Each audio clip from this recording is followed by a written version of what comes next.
Hi everyone, in this video we're going to be taking a look at A Christmas Carol, and specifically we're going to be focusing on the character of Mr. Fezziwig. So we're going to be looking at some of the key scenes for the character, some of the quotations, and how to respond to exam style questions. So the first thing I like to think about is if you look at the themes and attempt the following challenges that come up. So we have things like money, generosity, redemption, greed, isolation, regret, and social injustice. So the first thing I'd like to think about when you consider these themes is which of these have we covered so far during our lessons? For the super challenge, which of these themes relate to the character of Mr. Fezziwig? And then the mega challenge, what impact does this character have on Scrooge? Try and justify your answer. Now if you'd like to spend your time and go through these in a little bit more detail, please feel free to do so. We're now going to jump ahead and have a little bit of class feedback. Class feedback. Check your answers against the ones below.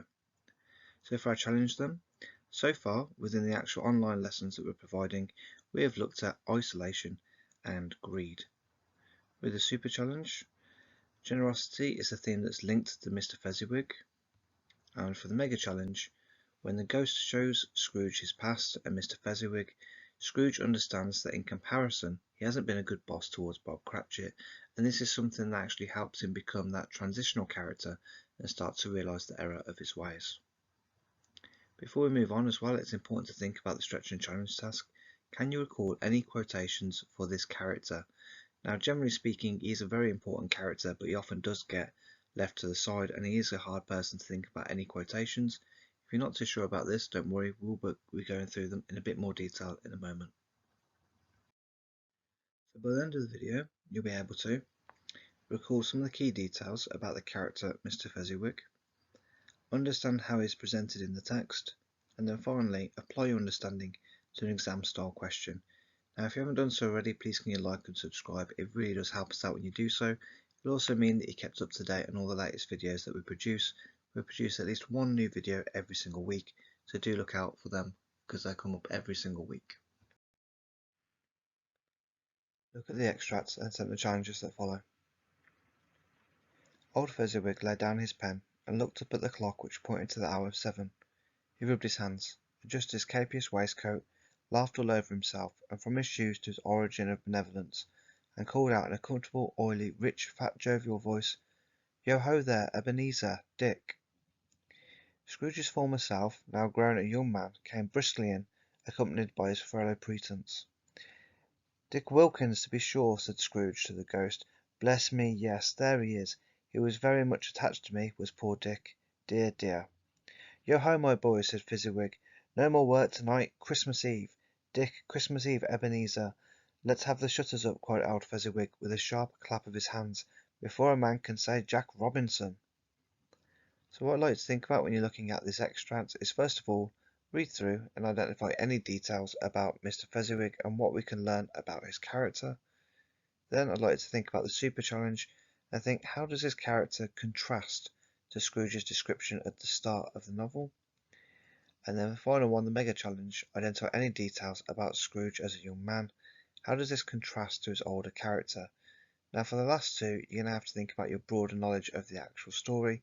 So think back to the previous things we've covered, look at the quizzes with some of the key quotations, because that will really help. Now if you need to pause the video here, please feel free to do so.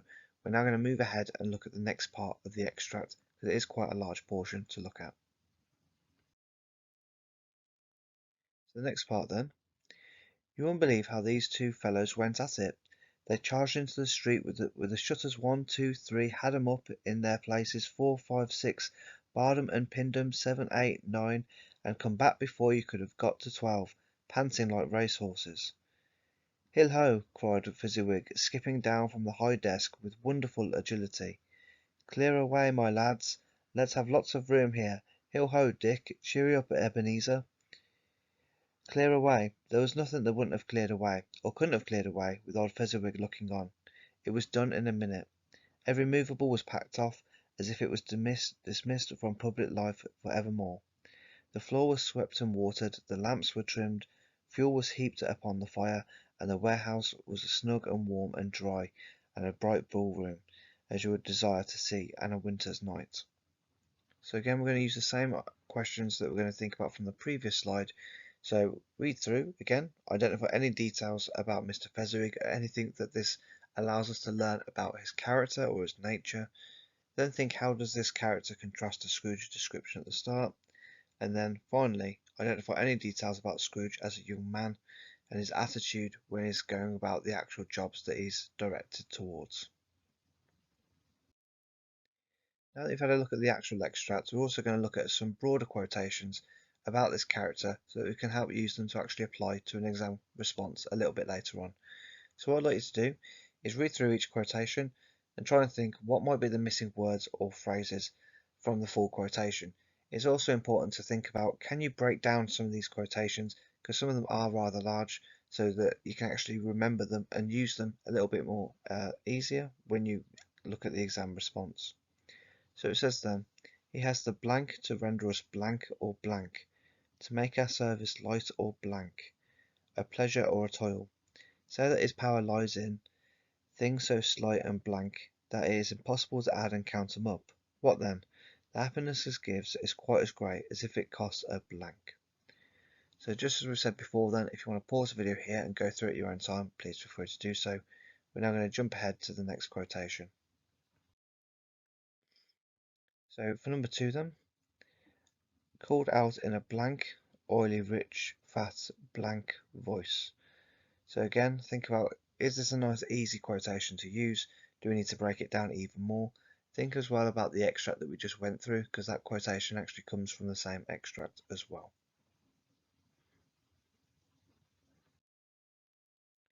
Okay, number 3. His blank lies in words and blank, in things so slight and blank that is blank to add and count them up. So again, same things we've done before. This might sound a bit familiar, so what we're thinking about here is how can we break down these key quotations to make them more manageable and actually remember them when we apply them to our exam question later on. Next we have, he rubbed his hands, adjusted his blank waistcoat, blank all over himself from his shoes to his organ of benevolence. Again, this quotation's come from the same extract that we've just read, so all we're doing is testing our ability to recall some of the key information about this character. Next we have, the blank was a blank and warm and dry and bright a ballroom as you would blank to see upon a winter's night.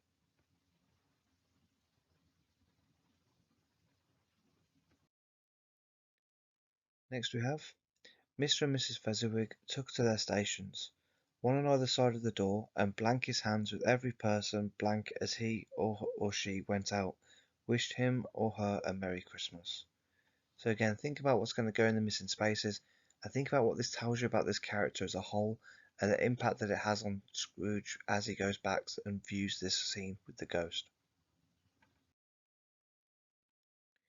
Next we have, at sight of an old blank in a Welsh wig sitting behind such a high desk that if he had been 2 inches blank he might have blank his head against the ceiling.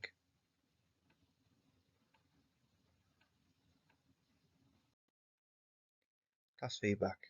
Check your answers against the full quotations.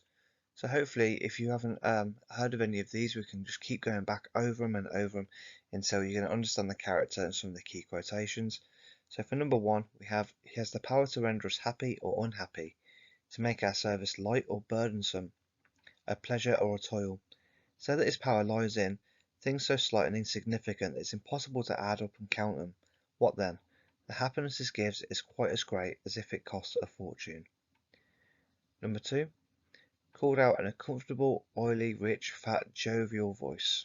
That's from stave 2. And then number 3, you can see what we've done here for number 3 is we've just shortened the first quotation to think about how you can actually apply it to a more manageable quantity and then be able to retain that information and apply it to exam response.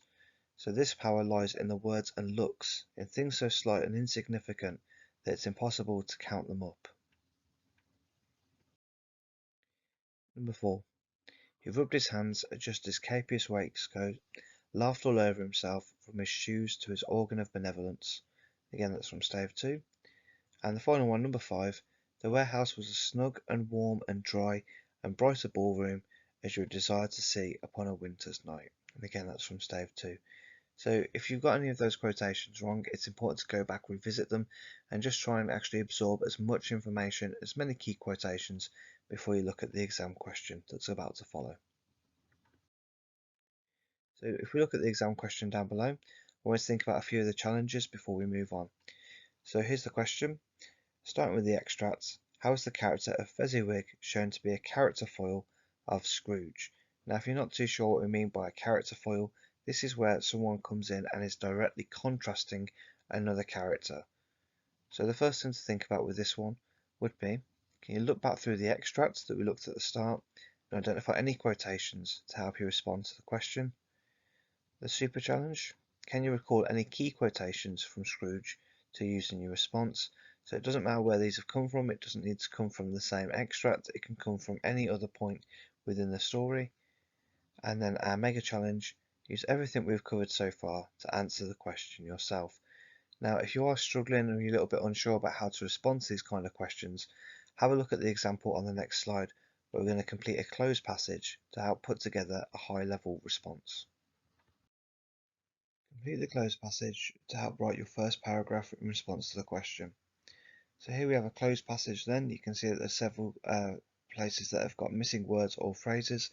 And below this we have our possible words that can go into the gaps. So all I'm going to do is I'm going to read through it. And what I'd like you to do is try and pause the video, go through it at your own time and try and figure out what goes into the correct space. So it says then, Fezziwig has been blank as a character foil to Scrooge as is blank and blank directly blank that of the blank. The happiness he gives is quite as great as if it costs a fortune. This shows that through Fezziwig's blank of others he is able to have a blank impact on their lives. In addition, blank he uses blank when Scrooge comments that his actions are blank blank blank blank, which blank that his actions are worth more than anything blank could provide. This shows Fezziwig is the opposite to blank, who only cares about money. Now I appreciate that that's going to sound fairly strange as I read through it. It's important that you pause it and go through it at your own time and try and think what would go into the possible gaps to actually make this a reasonable response to the exam question. Now if you do want to have any feedback, we're going to go through it in the next slide as well. If you are working through it, however, please do pause it here so we don't spoil anything if you're currently working through it. Okay. Class feedback. Check your understanding against the completed response. So here's the fully completed student response. So it says then, Fezziwig has been portrayed as a character foil to Scrooge as his actions and characteristics directly juxtapose that of the protagonists. The happiness he gives is quite as great as if it costs a fortune. This shows that through Fezziwig's treatment of others, he is able to have a positive impact on their lives.